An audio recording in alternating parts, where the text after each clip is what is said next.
नमस्ते विद्यार्थी मित्रों, मी डॉक्टर रुपाली संकपाळ, अभ्यासक्रम समन्वयक आणि सहाय्यक प्राध्यापक, दूर शिक्षण केंद्र, शिवाजी विद्यापीठ कोल्हापूर।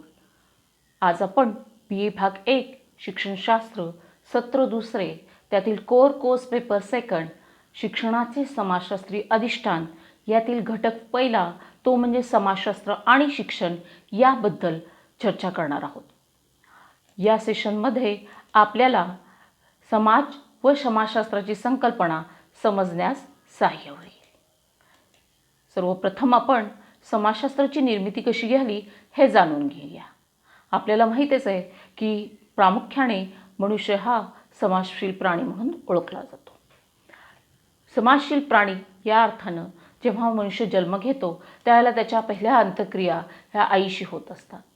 आईबरोबरच आपल्या अंतक्रिया ह्या कुटुंब आणि कुटुंबानंतर समाजातील इतर घटकांची अंतर्क्रिया होतात आणि त्यातूनच मग त्या अंतर्क्रियेशी आधारित समाजशास्त्राची निर्मिती होत असलेली दिसून येते। अर्थात समाजशास्त्र हे समाजाशी संबंधित आहे, त्यामुळे सर्वप्रथम आपण समाज ही संकल्पना जाणून घेऊया। त्यासाठी आपण पहिल्यांदा समाज या संकल्पनेच्या संदर्भातली मॅकएव्हर आणि पेज यांची पहिल्या व्याख्या अभ्यासूया। त्यांच्यानुसार society is a web of social relationship यानुसार आपल्याला हे स्पष्ट होते की समाज एक सामाजिक संबंधांचे जाळे आहे। त्यानंतरची दुसरी व्याख्या आहे ती म्हणजे किंबॉल यंग यांची। त्यांच्यानुसार society refers to the broadest grouping of people who have a certain common set of habits, ideas and attitudes. That is a social and cultural content living in a definite territory and after set of form other societies by attitude and actions of differences and antagonism. या व्याख्येवरून आपल्याला असे स्पष्ट होते की समाज हा एक मोठ्या ग्रुपला संबोधण्यात येतो, मोठ्या गटात संबोधण्यात येतो, जिथं बऱ्याचशा गोष्टी ह्या समाजातील लोकांच्या समान असतात। या समानता कोणकोणत्या बाबतीत असते तर ही समानता काही सवयी असतील, काही कल्पना असतील, काही अभिवृत्ती असतील किंवा काही सांस्कृतिक बाबी असतील आणि त्याशिवाय हे एका समान भूभागावर राहत असतात आणि त्यामुळे त्यांच्यामध्ये बऱ्यापैकी एकजिन्सीपणा असलेला दिसून येतो आणि म्हणून असा जो काही समूह असतो त्याला समाज असे म्हणतात। म्हणजे बऱ्याचशा गोष्टींबाबतीत असा समूह आपल्याला समान आढळतो। म्हणजेच आपल्याला असे त्यावरून म्हणजे अर्थ प्राप्त होतो की समूहात राहणाऱ्या व्यक्तींमध्ये असणाऱ्या संबंधांची व्यवस्था म्हणजे समाज। मानव हा आपल्याला माहितीच आहे समाजप्रिय प्राणी आहे। यानुसार दैनंदिन व्यवहारात हा शब्द जो आहे तो धर्म असू दे, जात असू दे, वंश, वर्ग, लिंग आदी भेदातील स्त्री पुरुषांचा जनसमुदाय या अर्थी वापरला जातो। अर्थात तो अगदी सैलपणे ढोबळ व प्रसंगानुरूप बदलणाऱ्या संकुचित व मर्यादित अर्थाने वापरला जातो। उदाहरणार्थ भारतीय समाज, आर्य समाज, हिंदू समाज इत्यादी। प्रत्येक ठिकाणी या शब्दापूर्वी उपसर्ग लावलेल्या विशेषणानुसार या शब्दाचा अर्थ अभिप्रेत असतो, तो समान असत नाही। देशवाचक समूह, समूहवाचक, धर्मवाचक वगैरे भिन्न अर्थाने हा शब्द व्यावहारिक भाषेत वापरला जातो, पण या सर्वाहून निराळा असा समाजशास्त्रीय अर्थ या संकल्पनेमागे आहे। त्या दृष्टीने समाज एक सहनशील व सहकारी सामाजिक समूह असून त्यातील सभासदांनी एकमेकातील आंतरक्रियेद्वारे आप्तसंबंध विषयक संघटित आकृतिबंध विकसित केला आहे। एक सामाजिक व्यवस्था या अर्थाने समाज ही संकल्पना समाजशास्त्रात वापरलेली दिसते। समाज म्हणजे परस्परांशी आंतरक्रिया करणाऱ्या व्यक्ती आणि समूहांची मिळून बनलेली एक व्यापक संघटना किंवा व्यवस्था आहे। सामाजिक आंतरक्रियेमुळेच व्यक्ती आणि समूहात निश्चित स्वरूपाचे सामाजिक संबंध निर्माण झालेले असतात। समाज हा एक व्यापक समूह असतो, म्हणजे तो दुसऱ्या कोणत्याही समूहाचा उपसमूह नसतो। हा विशाल समूह त्या अंतर्गत असलेल्या लहान मोठ्या आकाराच्या समूहांनी व उपसमूहांनी मिळून बनलेला असतो। हे आपण आपल्या स्क्रीनवर एका आकृतीद्वारे समजून घेऊया. अनेक लहान मोठ्या समुदायांचा त्यात अंतर्भाव होतो. प्रत्येक समाज सापेक्षतः स्वयंपूर्ण किंवा आत्मनिर्भर असतो. म्हणजे समाजातील लोकांच्या उदरनिर्वाहाविषयक गरजा भागवण्याची व्यवस्था त्या त्या समाजाने केलेली असते. कुटुंब, अर्थ, धर्म, शिक्षण, राज्य या विविध सामाजिक संस्था म्हणजे समाजाच्या विविध गरजा भागवण्याची यंत्रणाच होत. आपले अस्तित्व पिढ्यानपिढ्या टिकवून ठेवण्याची क्षमता समाजात असते. याचाच अर्थ समाज हा सातत्यशील असतो. समाजातील व्यक्ती जन्माला येतात व मरण पावतात, पण समाजव्यवस्था मात्र अखंडपणे टिकून राहते. प्रत्येक जुनी पिढी त्या समाजाची जीवन जगण्याची विशिष्ट रीत जन्माला येणाऱ्या नव्या पिढीला सामाजिकरणाच्या शिक्षणाच्या माध्यमातून शिकवित असते. प्रत्येक व्यक्तीची तपशीलवार माहिती करून घेतली तर समाजाविषयीची माहिती होत नाही. प्रत्येक समाजातील लोकात एकतेची भावना असते. आपण एक आहोत, तसेच इतर समाजातील लोकांहून आपण निराळे आहोत असे प्रत्येक समाजातील लोकांना वाटत असते. समाजाचे स्वतंत्र अस्तित्व टिकून ठेवण्यासाठी तसेच त्याचे संघटित स्वरूप कायम राहण्यासाठी अशी एकतेची भावना प्रबळपणे असणे आवश्यक असते. यावरून आपल्याला काही समाजाची वैशिष्ट्ये स्पष्ट करता येतील. जसे की समाज हा व्यक्तिसमूह असतो. म्हणजे समाजामध्ये व्यक्ती ह्या एकत्रित येतात. समान अभिरुची, समान अभिरुची, जसं मगाशी आपण व्याख्यामध्ये अभ्यासलं त्याप्रमाणे समाज ज्या व्यक्तींचे समान काही अभिरुची, सांस्कृतिक बाबी असतील किंवा राहण्याची परंपरा असेल, अशा व्यक्ती एकत्र येतात आणि अशा समूहाला समाज असे म्हटले जाते.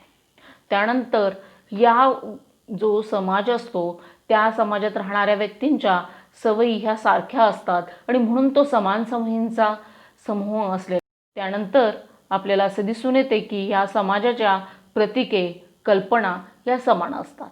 याबरोबरच यामध्ये आपल्याला असे दिसते की परस्परांचे संबंधांचे जाळे हे समूहातील व्यक्तींमध्ये असलेलं आपल्याला दिसून येतं. त्याचबरोबर समाजामध्ये एकजिन्सीपणा असतो. यानंतर आपल्याला असे दिसून येते की समान जीवन पद्धतीचा अंगीकार समाजातील लोकांनी केलेला आपल्याला दिसून येतो. याबरोबरच समान अभिरुची व अभिवृत्ती असणारा समूह हा आपल्याला असलेला दिसून येतो. तर अशा प्रकारे आपण समाजाची जी काही वैशिष्ट्ये आहेत ती अभ्यासलेली आहेत. आता आपण मुख्य बाबीकडे जाऊया, तो म्हणजे आपण समाजशास्त्राचा अर्थ जाणून घेऊया. आता आपण हा अर्थ जाणून घेणार आहोत. खऱ्या अर्थानं हा जो अर्थ आहे तो आपल्याला कुंडले मबा यांनी त्यांच्या शैक्षणिक तत्त्वज्ञान व शैक्षणिक समाजशास्त्र या पुस्तकामध्ये स्पष्ट केलेला आहे, तो आपण जाणून घेऊयात. त्यांच्यानुसार मानवाच्या सामाजिक संबंधांचा अभ्यास करणारे शास्त्र म्हणजे समाजशास्त्र होय. समाजशास्त्राला इंग्रजीमध्ये सोशिओलॉजी असे म्हणतात. त्याचा मूळ जो उगम आहे तो लॅटिन भाषेतील सोशीज अँड लोगोस या दोन शब्दात आहे. यामध्ये सोशीजचा अर्थ सोबती, सहचर, तर लोगसचा अर्थ पद्धतशीर अभ्यास किंवा शास्त्र. आता जे सोशीज आणि लोगोस म्हणजे सोबती, सहशीर किंवा पद्धतशीर अभ्यास किंवा शास्त्र याचा एकत्रित आपण अर्थ पाहिला तर आपल्याला असे स्पष्ट होते की मनुष्याच्या सहजीवनाचा अभ्यास करणारे शास्त्र म्हणजे समाजशास्त्र होय. अशा या समाजशास्त्राच्या काही व्याख्या आता आपण अभ्यासूया. यामध्ये पहिली व्याख्या आहे किंबल यंग यांची. ती व्याख्या म्हणजे sociology is the systematic and orderly study of man in society, that is of group life and of customs, traditions, institutions and ways of thinking and living which are linked to group life. याचाच अर्थ असा आहे की समाजशास्त्र म्हणजे सामाजिक जीवन जगणाऱ्या माणसांचा पद्धतशीर अभ्यास, म्हणजेच त्याच्या सामूहिक जीवनाचा व तत्संबंधी चालीरीती, परंपरा, संस्था, विचार पद्धती व जीवन पद्धती यांचा अभ्यास होय. यानंतर आपली दुसरी आपण व्याख्या अभ्यासूयात, ती म्हणजे जिन्सबर्ग यांची. त्यांच्यानुसार sociology is the study of human interactions, interrelations and their conditions and consequences. It is concern with all that happen to the human beings in virtue of their relations with each other. यावरून आपल्याला असे स्पष्ट होते की समाजशास्त्र हा मानवामधील आंतरक्रियांचा व परस्पर संबंधांचा, ते नियंत्रित करणाऱ्या परिस्थितीचा व त्याच्या परिणामांचा अभ्यास, तसेच मानवामध्ये जे काही घडते त्याचा अभ्यास म्हणजे समाजशास्त्र होय. यानंतर आपण मार्शल जोन्स यांची व्याख्या अभ्यासू. त्यांच्या मते sociology is the study of man in relation to man. यानुसार मनुष्याचा अन्य मनुष्याशी असणाऱ्या व येणाऱ्या संबंधांचा अभ्यास म्हणजे समाजशास्त्र होय.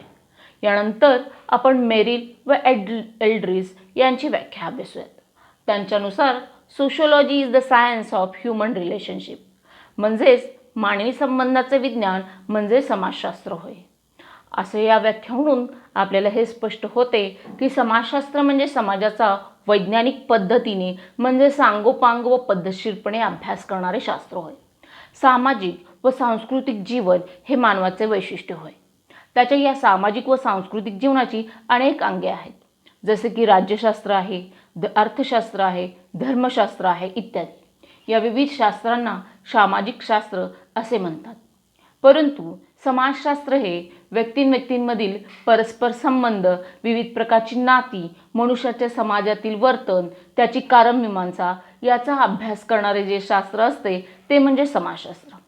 अशा प्रकारच्या अभ्यासाला शास्त्रीय स्वरूप देण्याचे किंवा विज्ञानाची प्रतिष्ठा प्राप्त करून देण्याचे श्रेय ऑगस्ट कांत या फ्रेंच शास्त्रज्ञांना जाते. आता आपण जे काही समाजशास्त्राच्या व्याख्या किंवा संकल्पना अभ्यासलेली आहे त्यावरून आपल्याला समाजशास्त्राचे स्वरूप स्पष्ट होण्यास मदत होते. यामध्ये प्रामुख्याने पहिल्यांदा जे स्वरूप आहे ते म्हणजे व्यक्तींचे समाजातील वर्तन, त्याची कारणमीमांसा ही समाजशास्त्रात करण्यात येते. त्याचबरोबर व्यक्तीच्या अनेक सामाजिक प्रक्रियांचा अभ्यास हा समाजशास्त्रात करण्यात येतो. याबरोबरच समाजशास्त्रात सामाजिक व सांस्कृतिक संबंधांचा अभ्यास करण्यात येतो. तसेच परस्पर संबंधातील वर्तनामुळे निर्मित समस्या व परिणाम यांचा अभ्यास देखील आपल्याला समाजशास्त्रात करण्यात येत असलेला दिसतो. याबरोबरच समाजशास्त्रात व्यक्तीमधील परस्पर संबंध याचा अभ्यास करण्यात येतो. याबरोबर विविध प्रकारची नाती आणि त्यांचे स्वरूप याचा अभ्यास देखील समाजशास्त्रात करण्यात येत असलेला दिसून येतो. अशा प्रकारे आपल्याला समाजशास्त्राचे स्वरूप स्पष्ट होत असलेले दिसून येते. तर विद्यार्थी मित्रांनो, आज आपण समाज आणि समाजाची संकल्पना, त्याच्या व्याख्या, याचबरोबर समाजशास्त्र, त्याची संकल्पना, व्याख्या, समाजाची वैशिष्ट्ये आणि समाजशास्त्राचे स्वरूप इत्यादीची चर्चा केलेली आहे. आणि आपण पुढच्या सेशनमध्ये शैक्षणिक समाजशास्त्राबद्दल माहिती घेणार आहोत. आशा करते की आत्ताचं सेशन तुम्ही एन्जॉय केलेलं असेल आणि आपण भेटूयात पुढच्या सेशनमध्ये. तोपर्यंत नमस्ते.